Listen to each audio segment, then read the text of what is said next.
Welcome to the Explainer. Today, we are tackling a really fascinating bug with a ridiculously long name, Aggregatibacter actinomycetemcomitans.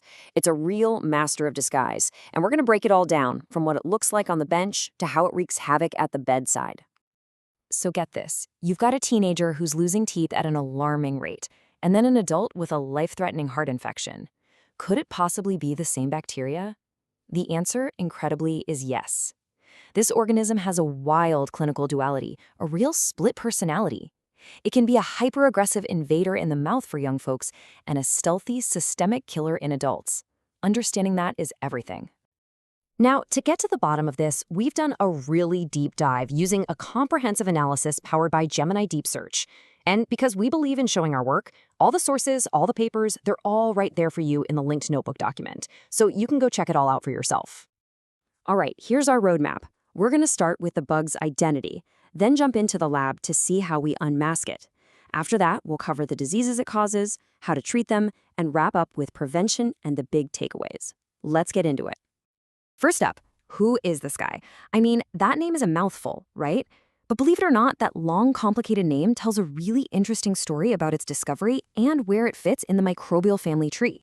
This bacterium has had a bit of an identity crisis over the years. Way back in 1912, it was found hanging out with actinomyces, so they called it the accompanying bacterium. Makes sense.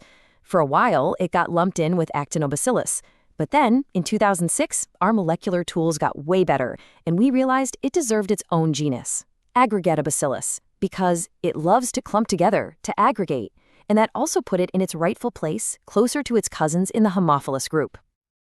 Okay, let's get to the fun part, especially for my fellow lab professionals out there. How do we actually catch this thing? It's notoriously tricky and fastidious, so this is where we really have to put on our detective hats. So your first step is always the gram stain, right?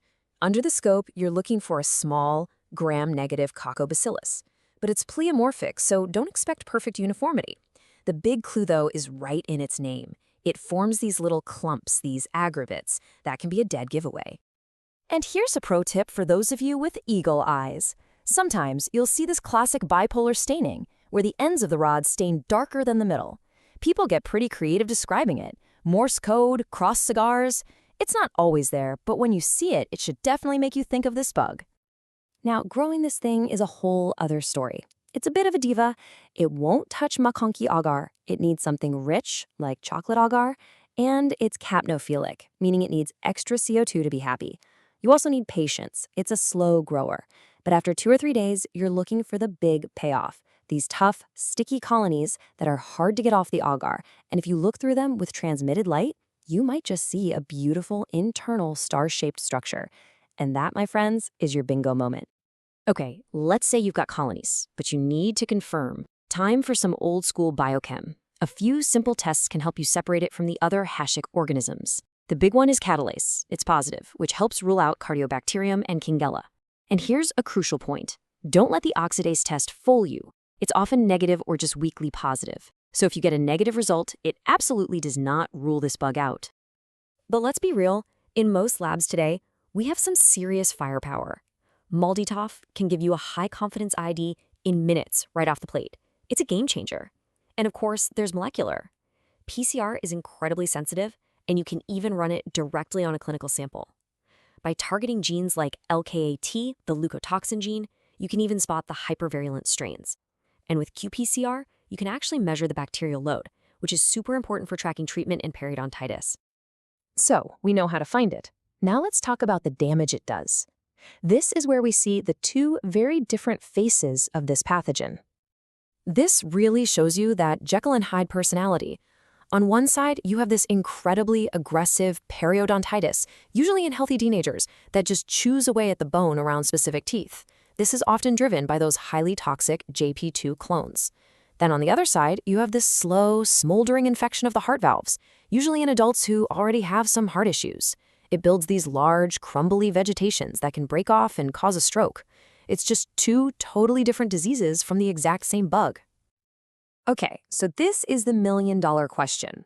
How do you fight something with two such different presentations? Well, it gets tricky. we've got to deal with some built-in resistances and navigate some pretty big differences in treatment guidelines around the world.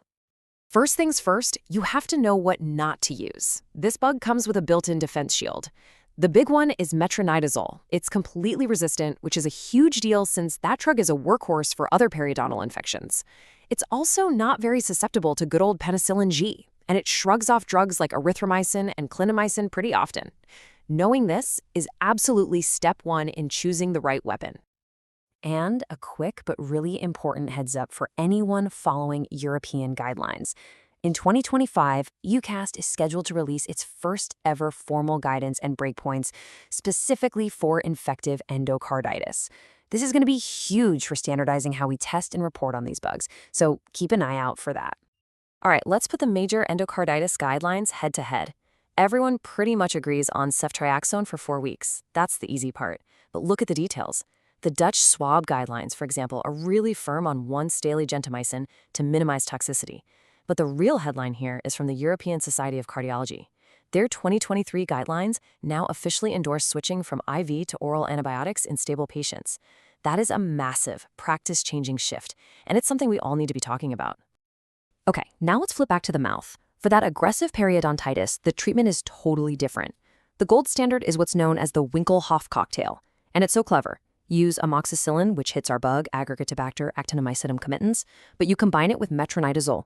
Now wait, didn't I just say it's resistant? Yes, but the Metronidazole isn't for our bug. It's for all the other anaerobic bacteria living alongside it in the biofilm. You take out its friends, and then the amoxicillin can do its job. It's a beautiful 1-2 punch. All right, let's bring it all home. We'll quickly touch on how to prevent its spread, and then boil everything down to the most important take-home messages. So where do we focus our prevention efforts? The main battleground is the dental office. The biggest risk is the bioaerosols that get kicked up during procedures like ultrasonic scaling. But the fix is actually pretty simple and effective. Have the patient rinse with chlorhexidine beforehand and use that high-volume suction right at the source. That's it. In the hospital, it's not a huge concern. Standard precautions are perfectly fine. So if you remember one thing, make it this. Truly understanding Aggregatibacter actinomycetemcomitans demands a full bench-to-bedside approach. You have to know the lab tricks to identify it, you have to have its intrinsic resistance profile memorized, and you have to keep up with how treatment guidelines are changing around the world. And that brings me to a final question for you to think about. With major bodies like the European Society of Cardiology now giving the green light to oral step-down therapy for endocarditis, how is that conversation going at your hospital? How might your protocols change? It's a really important discussion to have with your infectious disease and cardiology teams. And that's a wrap on this deep dive. Thanks for geeking out with me. If you enjoyed this, please subscribe for more. I'd really love to hear from you all in the comments. What have your own battles with this tricky bug been like? And remember, if you want to see all the research, the complete Gemini Deep Search Notebook with every single source is linked right below for you. Thanks for watching, and I'll see you in the next one.